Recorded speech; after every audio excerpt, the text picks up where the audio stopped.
पिछले एक हफ्ते से सोशल मीडिया में इंटरनेट में खतरनाक कंट्रोवर्सी चल रही है। वो कंट्रोवर्सी ये है कि wife is a wonderful instrument for an enjoyment. पत्नी है ना, पति के खुशी के लिए, मौज के लिए बस एक खिलौना है।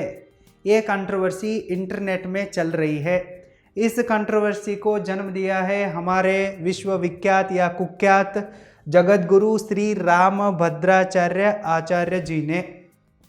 इन्होंने वाइफ के लिए एक फुल फॉर्म बता दिया है। इसे पहले सुनेंगे, फिर बाद में हम डिस्कस करेंगे। फुल फॉर्म क्या बन गया वाइफ का? Wonderful instrument for enjoy. आनंद के लिए एक आश्चर्यजनक उपकरण, खिलौना है वाइफ। ऐसा देखा गया तो वाइफ के लिए कोई भी फुल फॉर्म नहीं है। वाइफ वर्ड का मतलब होता है पत्नी, बस। लेकिन आचार्य जी ने वाइफ के लिए अपना ही एक फुल फॉर्म बता दिया है। Wife is a wonderful instrument for enjoyment. पत्नी पति के मौज के लिए खिलौना है। पत्नी बहुत खतरनाक होती है, ऐसा इनका बयान है। कंट्रोवर्सी इनके लिए कोई नई बात नहीं है।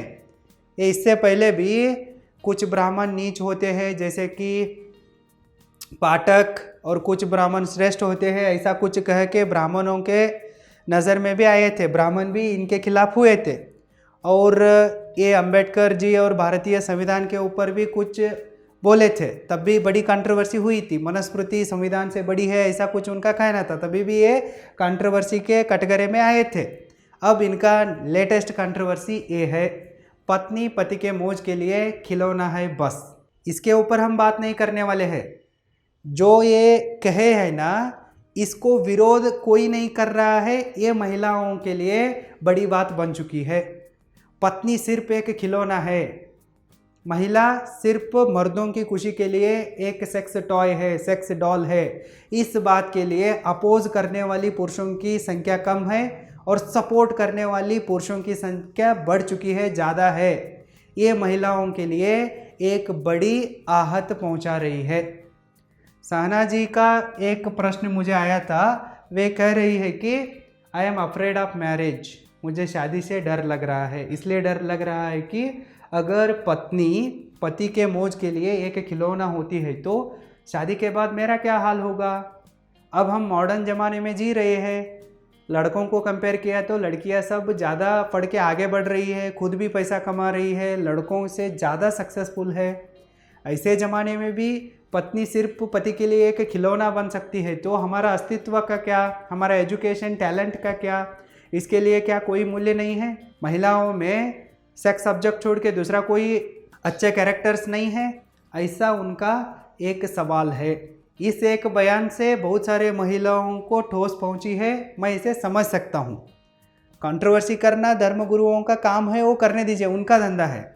हमको क्या, हमारे लाइफ के ऊपर, करियर के ऊपर फोकस करना है। मैं आपको एक बात को क्लियरली बता देता हूँ। शादी है ना, लड़कों के लिए भी और लड़कियों के लिए भी एक बड़ी रिस्क है। Marriage is the biggest risk for main and woman both. दोनों के लिए भी ये बड़ी रिस्क है। आजकल मैरिज मार्केट में ब्यूटी प्रॉपर्टी धंधा चल रही है। इसके लिए बहुत सारे लोग सफ़र कर रहे हैं। इस समाज में दोनों तरह के लोग होते हैं। कुछ अच्छी लड़कियां भी होती है, कुछ बुरी लड़कियां भी होते हैं। उसी तरह से कुछ बुरे लड़के भी होते हैं, अच्छे लड़के भी होते हैं। इसमें हमको क्या करना है कि अच्छे लड़कियों को, अच्छे लड़कों को देख के शादी करना है, बस। हमारी मेन फोकस कंट्रोवर्सी क्या है इसके ऊपर नहीं है। इस समाज में हमारे लिए कौन सही होता है उसे ढूंढना है और चुन के शादी करना है और हमारे लाइफ में खुश रहना है। ये हमारा मेन इंटेंसिटी है।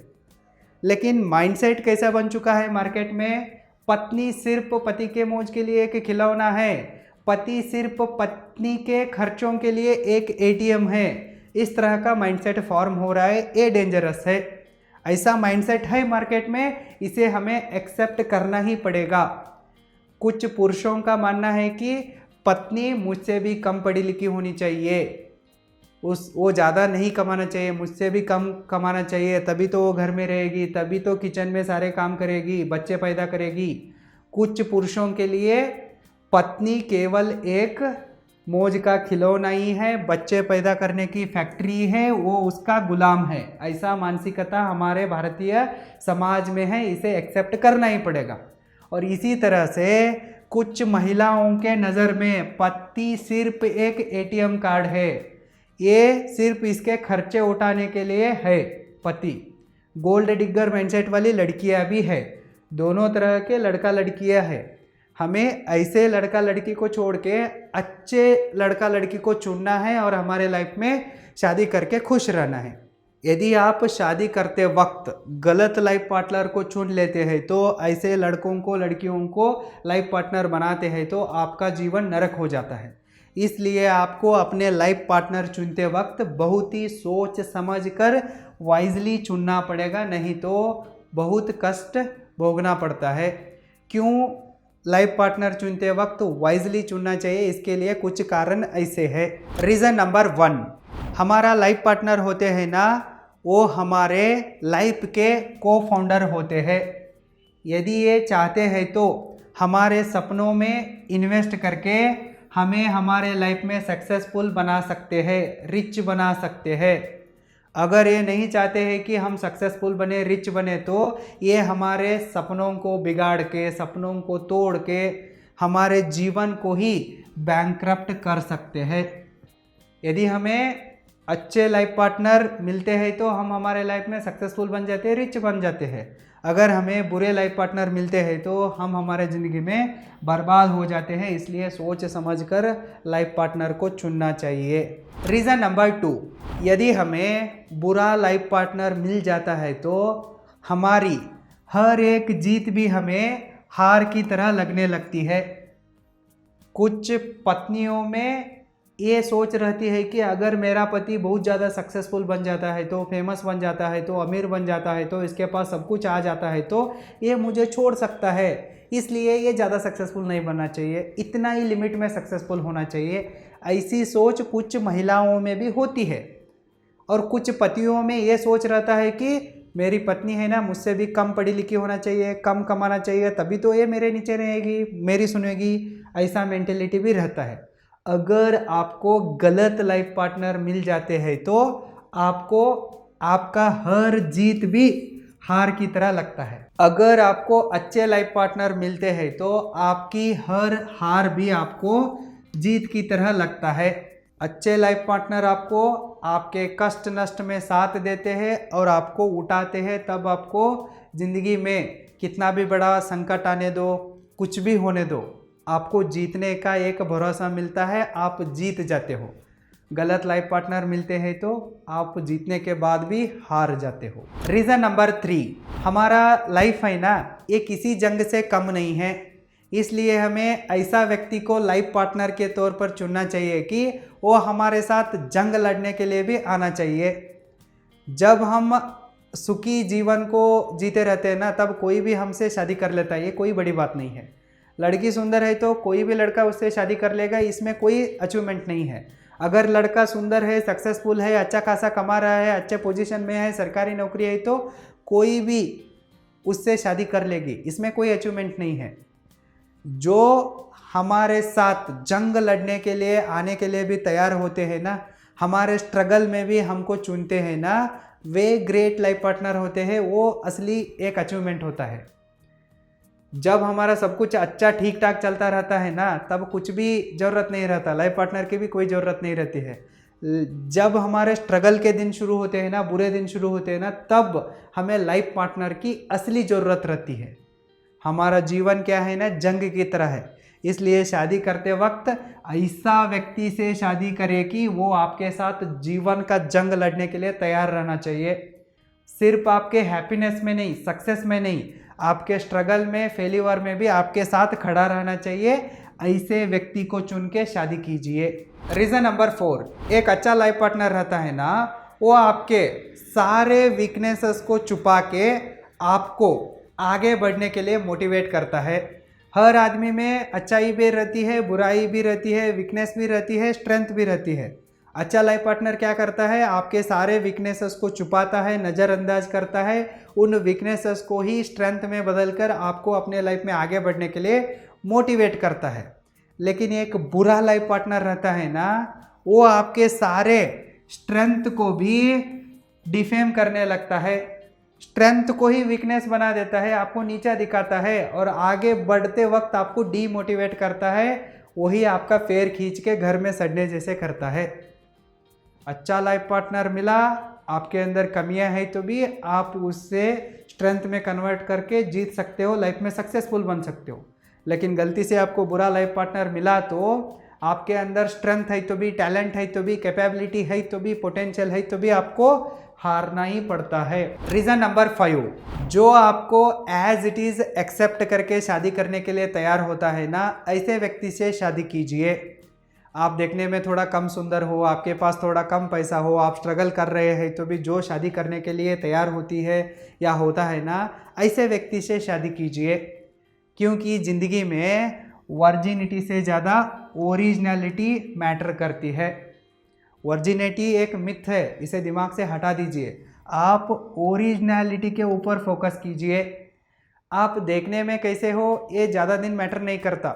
शुरुआत में हनीमून पीरियड तक आपकी ब्यूटी प्रॉपर्टी थोड़ा अच्छी लगने लगती है, लेकिन हनीमून होने के बाद, शादी के लिए 1-2 साल होने के बाद आपको पर्सनालिटी के साथ, पर्सन के साथ जीना पड़ता है। लाइफ लॉन्ग आपको पर्सन के साथ, पर्सनालिटी के साथ रहना है। इसलिए आप जैसे भी हो, दिखने में कैसे भी हो, आप कम सुंदर हो, ज़्यादा सुंदर हो, आपके पास कम पैसा हो, ज़्यादा पैसा हो, आप स्ट्रगल कर रहे हो या सक्सेसफुल हो, आप कैसे भी हो, आप कैसे हैं ना, जैसे ही कौन आपको एक्सेप्ट करके शादी करने के लिए आगे आता है ना, ऐसे लड़के से, लड़की से शादी कीजिए, आपका जीवन खुशहाल रहता है। रीज़न नंबर 6, जो आपके सपनों के ऊपर आपसे भी ज़्यादा भरोसा करके उन सपनों को सच करने के लिए, काम करने के लिए राजी होता है ना, ऐसे व्यक्ति से शादी कीजिए। ऐसे व्यक्तियों को छोड़िए मत। जिनको आपके सपनों के ऊपर आपसे भी ज़्यादा भरोसा है, उन सपनों को सच करने के लिए, वो आपके साथ काम करने के लिए, स्ट्रगल करने के लिए तैयार है, तो ऐसे लाइफ पार्टनर मिलना बहुत मुश्किल है। यही बेस्ट लाइफ पार्टनर होते हैं, इनको आंख बंद करके चुनिए। बुरे लाइफ पार्टनर आपके सपनों को साथ नहीं देते हैं। शादी करते वक्त बोलते हैं कि आगे हम लड़की को पढ़ाएंगे, जॉब को भेजेंगे, बिजनेस करने के लिए मदद करेंगे, सब कहते हैं। शादी के बाद कुछ नहीं करते हैं, 2-3 बच्चे पैदा करते हैं और घर में सड़ने जैसे वातावरण क्रिएट करके घर में ही सड़ बोलते हैं। रीज़न नंबर 7, शादी करते वक्त ब्यूटी प्रॉपर्टी बिजनेस मत कीजिए। आजकल मैरिज मार्केट में यही धंधा चल रहा है। लड़का सक्सेसफुल होना चाहिए, अमीर होना चाहिए, उसके पास खेत होना चाहिए, बड़ा बैंक बैलेंस होना चाहिए, कार होना चाहिए, सिटी में फ्लैट होना चाहिए, गवर्नमेंट जॉब होना चाहिए। बस लड़का लड़का नहीं है, नामर्द है तो भी चलेगा, उसकी शादी हो जाएगी, खूबसूरत लड़की उसके साथ शादी कर लेगी। और लड़कों को क्या चाहिए? लड़की खूबसूरत होना चाहिए, बस। इस तरह का एक ब्यूटी प्रॉपर्टी धंधा चल रहा है। इस धंधे में आप फंस के शादी मत कीजिए, आपका जीवन नरक हो जाएगा। ब्यूटी और प्रॉपर्टी दोनों भी टेम्पररी चीज़ है, इनको साइड में रखते हुए व्यक्ति को देख के शादी कीजिए, जो आपके साथ बुरे वक्त में भी आपके साथ कंधा दे के खड़ा रह सकता है ना, ऐसे व्यक्ति से शादी कीजिए, तभी तो आपकी ज़िंदगी खुशहाल रहेगी, नहीं तो आपको जीते ही नरक देखना पड़ता है। इसलिए आपको सही से लाइफ पार्टनर चुनने की ज़रूरत है। मैं मेरे सारे सिस्टर्स को एक बात को क्लियरली कहना चाहता हूँ, अगर आप पैसे के लिए अपने पति के ऊपर डिपेंडेंट हो जाती है तो आपको ज़िंदगी भर पति की गुलामी करते सड़ना पड़ता है, क्योंकि 1-1 रुपए के लिए भी आपको पति के पास भीख मांगना पड़ता है। मुझे ये खरीदना है, पैसे दीजिए, वो खरीदना है, पैसे दीजिए, ऐसा भीख मांगना पड़ता है। अगर आप कमा नहीं रही है तो आपके पास सिलेक्शन पावर नहीं रहती है। आप वेल एजुकेटेड है, आपके पास एक इनकम सोर्स है तो आपके पास सिलेक्शन पावर रहती है। लेकिन आप वेल एजुकेटेड भी नहीं है, वेल एजुकेटेड है तो आपके पास कोई परमानेंट इनकम सोर्स नहीं है, तो तब आपके पास चॉइस नहीं रहती है। कैसा लड़का मिलता है, ऐसा लड़की के साथ शादी करनी ही पड़ती है। इसलिए आप अपने लाइफ में जल्दी टाइम फ्रीडम को और फाइनेंशियल फ्रीडम को अचीव कीजिए। आप पैसे के लिए किसी के ऊपर भी डिपेंड नहीं रहना चाहिए। आप जल्द फाइनेंशियली इंडिपेंडेंट बन जाइए। यदि आपको टाइम मैनेजमेंट स्किल्स को, मनी मैनेजमेंट स्किल्स को सीखने की इच्छा है तो आप अभी roaringbusinessschool.com को विजिट कीजिए और हमारे ऑनलाइन टाइम मैनेजमेंट कोर्स में, मनी मैनेजमेंट कोर्स में एनरोल कीजिए। लिंक इस वीडियो के डिस्क्रिप्शन बॉक्स में है, चेक कीजिए। आपको मेरा फाइनल कंक्लूजन बताना है तो पत्नी पति के मौज के लिए एक खिलौना नहीं है, इसी तरह से पति पत्नी के खर्चे के लिए एटीएम कार्ड नहीं है। कुछ लोगों में ये मानसिकता है, ये रहेगी। आपको ऐसी मानसिकता वाले लड़कों को और लड़कियों को छोड़ के अच्छे लड़कों को लड़कियों को ढूंढना है और शादी करके खुश रहना है।